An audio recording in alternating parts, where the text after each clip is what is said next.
Dan tapi di ulama yang salah satu fikih yang perlu kita pahami juga, ternyata beberapa ulama berpendapat disunahkan berwudu dengan air hujan. Sebagian ulama berpendapat disunahkan berwudu dengan air hujan berdasarkan firman Allah Subhanahu wa taala, wa yunazzilu 'alaikum minas sama'i ma'an liyutahhirukum bih.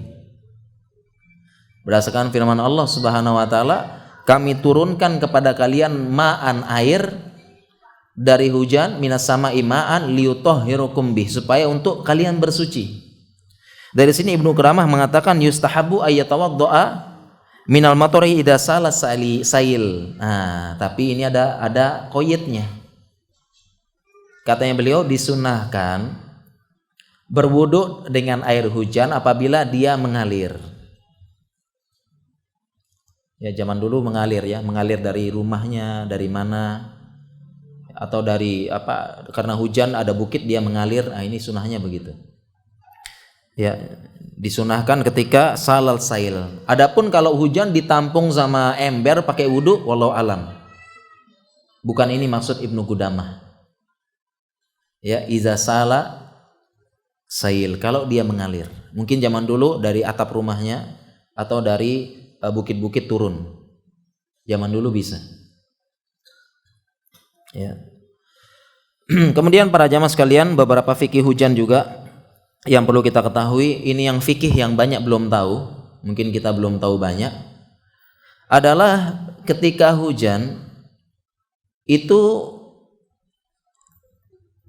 kalau ketika hujan lebat, ini hujan lebat ya. Ketika azan ada tambahan lafaznya. Yang ini mungkin banyak belum tahu sunnah ini. Sunnah belum tahu. Kalau kita praktekkan, orang-orang mungkin kaget. Jadi ketika hujan lebat itu kalau orang lagi azan ada lafaz tambahannya. Lafaz tambahannya adalah ada beberapa riwayat. Pertama, shollu fi buyutikum. Salatlah di rumah kalian. Di riwayat yang lain, ala shollu fi rihalikum. Salatlah sama di rumah kalian juga. Di riwayat yang lain, ala shollu fi rihal. Salatlah di rumah kalian. Yang paling mudah diingat, shollu fi buyutikum. Salatlah di rumah kalian.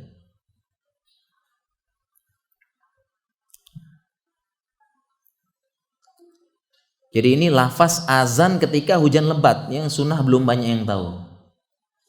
Kemudian ada beberapa pendapat ini disebutkan di mana. Pendapat pertama, shollu fi buyutikum ini menggantikan hayya ala sholah. Jadi ketika hujan nggak ada hayya ala sholahnya, diganti shollu fi buyutikum gitu.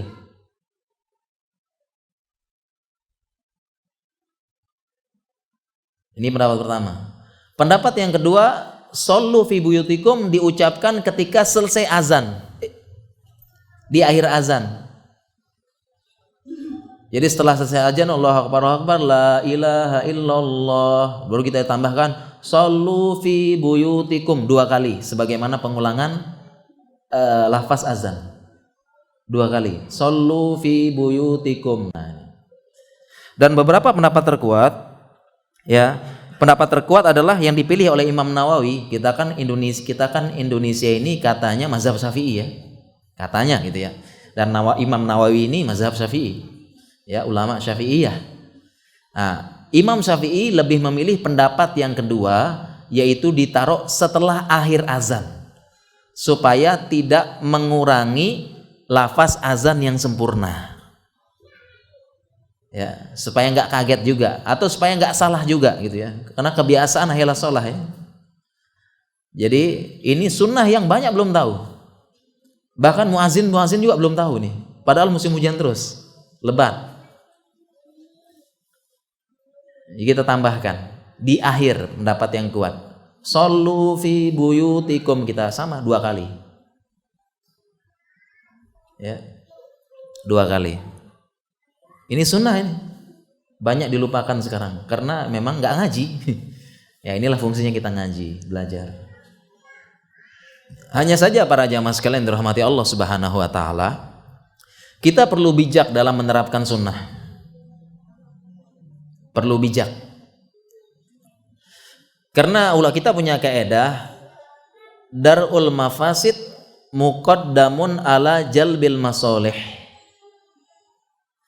Kita punya kaidah mencegah keburukan didahulukan daripada mendatangkan maslahat. Sehingga apabila kita ingin melaksanakan sunnah, dapat maslahat apa enggak? Dapat.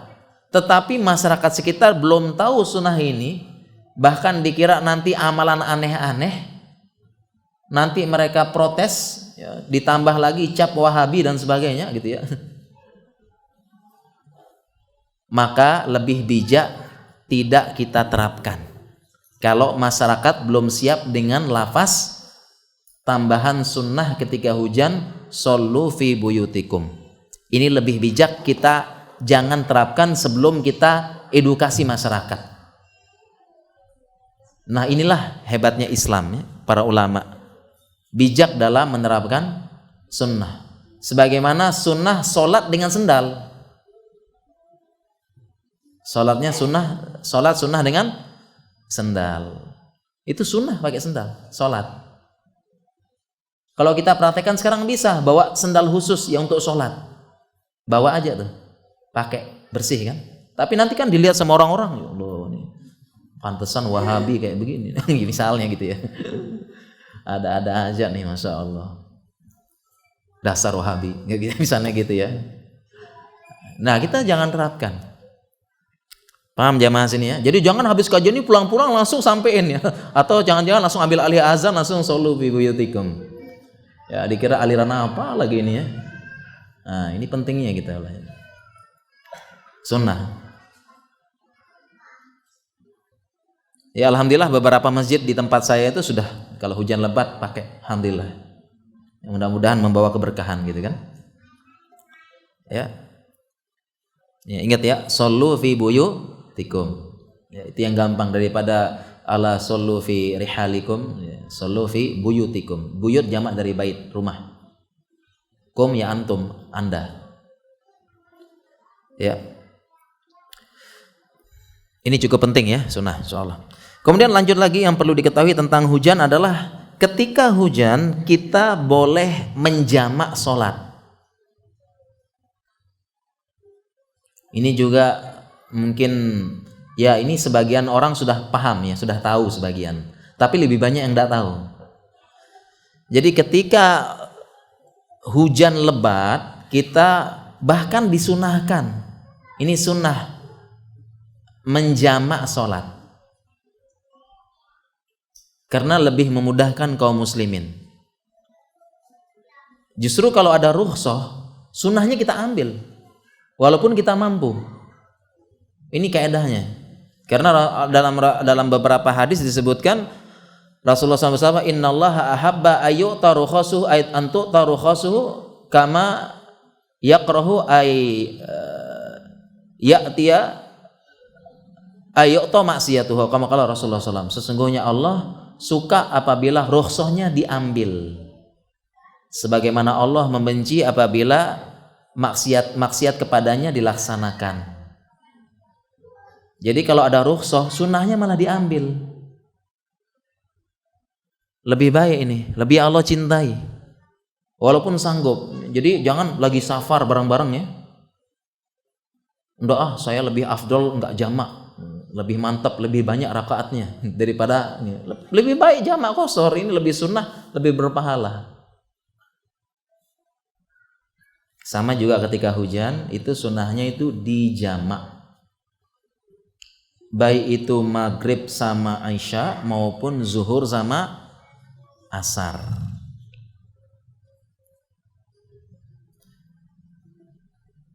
Hujan. Dalilnya apa? Dalilnya dari beberapa dalil dari Ibnu Abbas. Beliau mengatakan jama'a Rasulullah SAW baina zuhri wal asr wal maghrib wal isya bil madinati fi ghairi khaufin wala matorin. Ini katanya Ibnu Abbas, Rasulullah SAW pernah menjamak sholatnya, mau nggak mau di masjid ya, karena beliau imam, antara zuhur sama asar, maghrib sama isya, tanpa ada rasa takut. Yang kedua, tanpa hujan. Dari hadis ini berarti dalilnya boleh menjamak karena takut perang dan sebagainya, bencana boleh dijamak. Lagi bencana gempa, habis gempa besar terus susulan, jamak boleh. Yang kedua, hujan boleh menjamak. Nah, saat ini Rasulullah SAW pernah menjamak tanpa hujan, tanpa rasa takut. Dari sini dalil bahwasanya jamak tersebut boleh kita lakukan ketika ada hajat penting. Sehingga fikihnya jamak ini adalah haknya orang yang punya hajat penting, dan qasar itu haknya orang yang safar saja. Paham kan? Kalau qasar itu haknya orang safar saja. Tidak ada keadaan lain yang membolehkan qasar kecuali safar. Sedangkan jamak ini adalah haknya orang yang punya hajat penting. Contoh, ibu yang merawat anaknya, nggak bisa ditinggal sama sekali, boleh dijamak. Orang yang merawat orang sakit nggak bisa ditinggal sama sekali, kalau ditinggal sedikit bisa mati, boleh jamak. Selanjutnya, praktek beberapa ulama kita, kalau dia mengadakan daurah, sholatnya dijamak takhir, nah, nanti sholat asar baru, daurah lanjut terus. Ini praktek berapa ulama, karena ada hajat penting. Jadi daurahnya lanjut terus, zuhur lanjut, nanti jamak takhir asar, lanjut ngaji terus. Kemudian dokter yang mau operasi boleh jamak karena ada hajat. Ya, mau operasi, apalagi operasi saraf itu loh. Itu bisa 10 jam, belasan jam operasi saraf. Karena buka otak. Otak dibuka, digundulin langsung kepalanya digergaji, buka.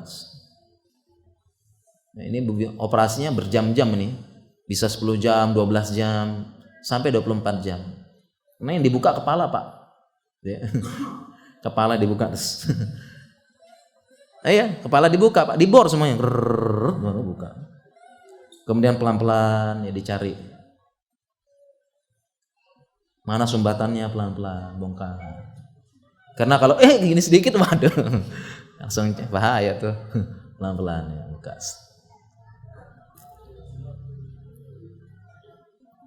Bisa 11 jam. Ini kalau seperti ini boleh jamak.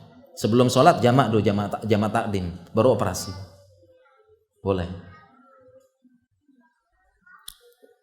Ya. Ini fikihnya seperti ini. Ya.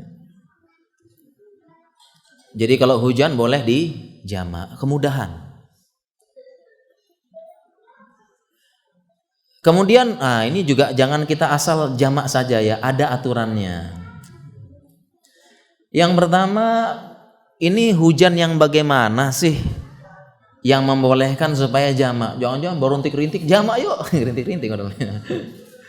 Ya, sebagian ulama menyebutkan kaedahnya yang membolehkan kita jamak ya, ketika masuk sholat waktu zuhur hujan, yang membolehkan kita jamak adalah keadaan hujan yang menyebabkan kita basah kuyup.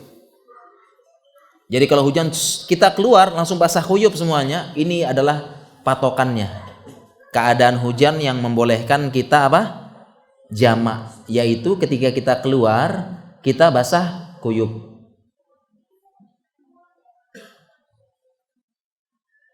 Basah kuyup. Jadi kalau sekedar rintis-rintis ya, itu enggak. Kita keluar basah kuyup. Ya, insya Allah paham lah kita hujan yang lebat gitu, udah sudah itu berarti. Itu yang membolehkan kita jamak.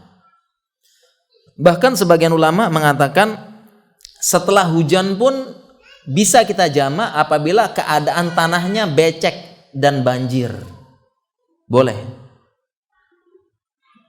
Ya. Keadaan becek dan banjir itu boleh. Sebagaimana dalam kitab Zadul Mustaqni, au adza bimatorin au hal, karena gangguan hujan atau tanah yang berlumpur.